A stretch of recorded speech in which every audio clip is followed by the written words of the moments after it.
So, hello everybody, my name is Anushag and welcome today to another video on the channel. Now this game is going to be a rapid game, and it's the first time I featured a rapid game in like 40 chess videos I made on this channel. Why? Because I suck at rapid. Please, don't learn.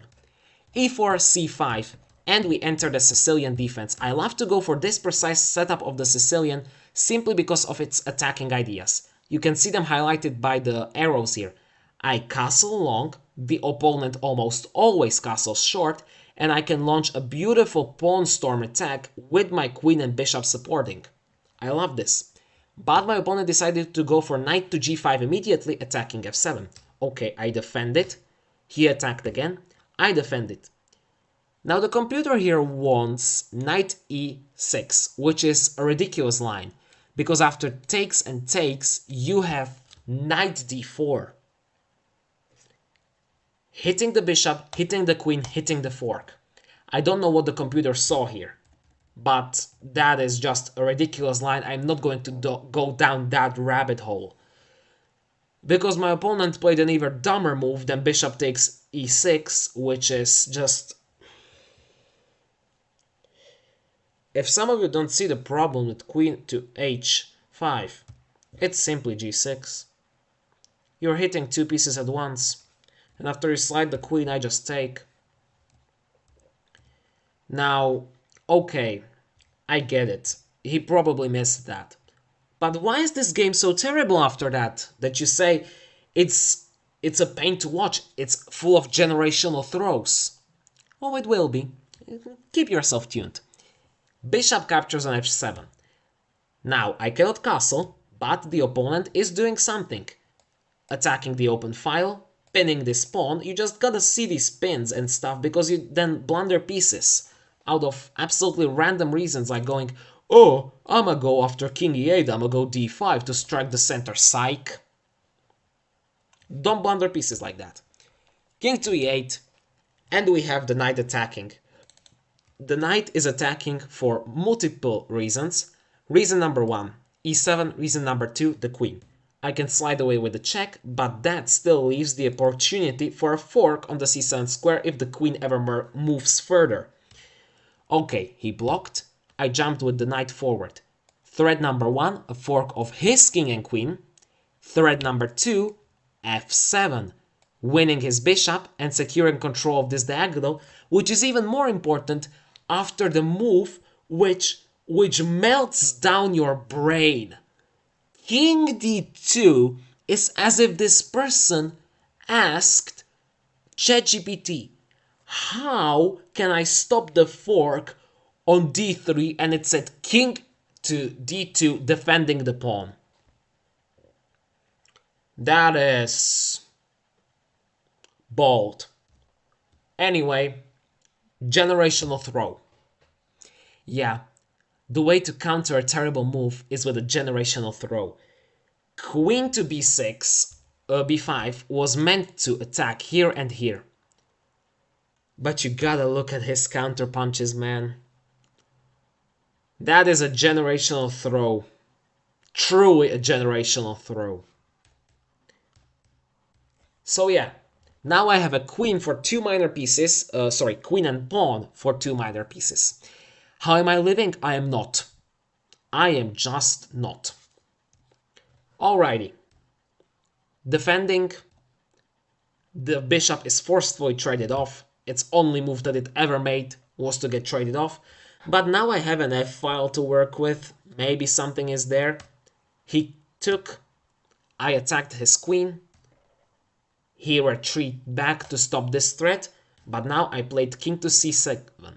And king to c7 is a nice move because I can finally now use the f-file, and that is actually fairly weak, which got even weaker after the move h3 and rook a to f8.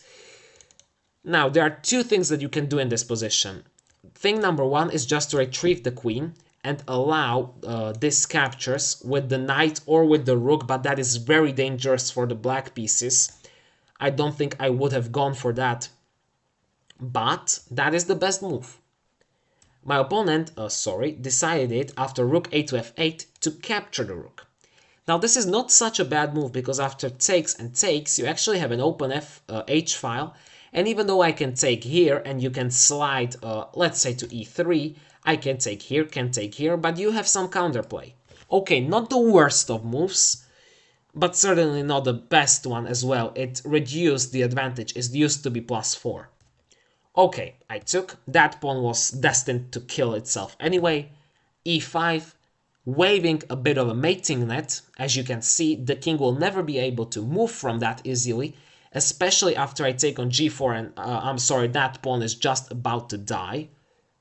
But that is also, if I don't get a checkmate, going to help me in the endgame perhaps, by not letting the king forward, which is not really a problem that my king will ever have. Okay, rook to f1, understandable. Maybe we want to trade the rook over, maybe we want to trade the rook. Maybe we want to win the bishop if I don't see it. I did see it, I unpinned myself, and he went there, and I set up the mating trap. Except I did not. I thought that that was just a free pawn and did not see the mating trap whatsoever.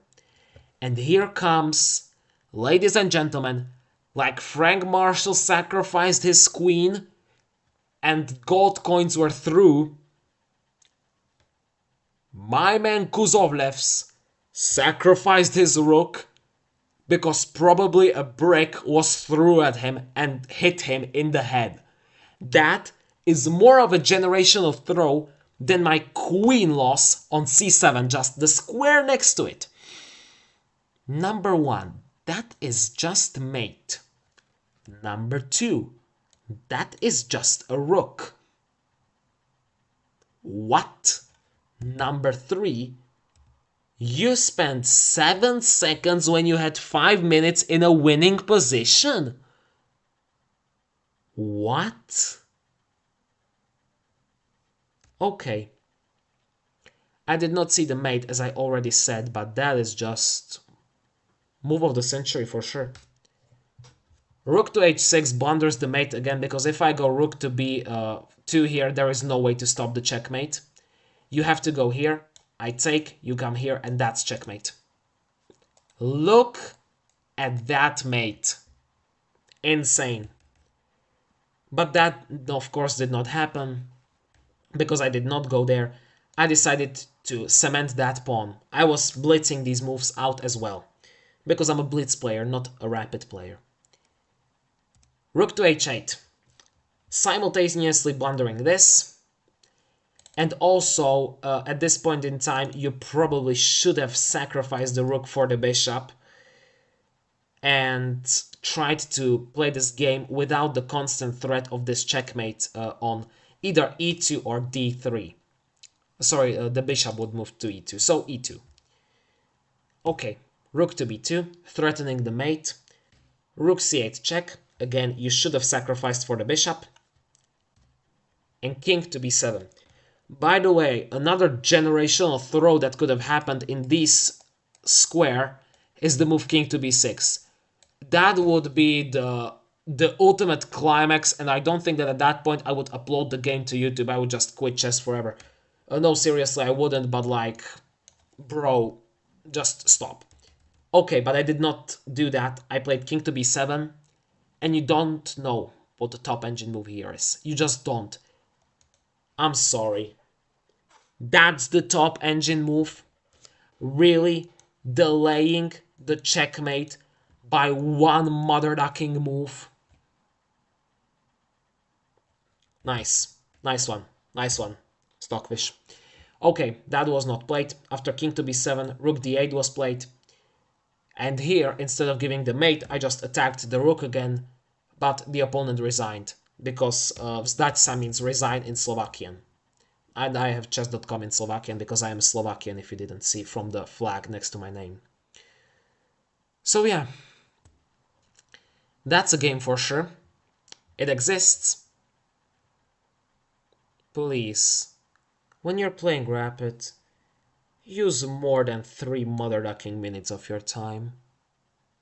May you have a nice day, everybody, and may God bless you all.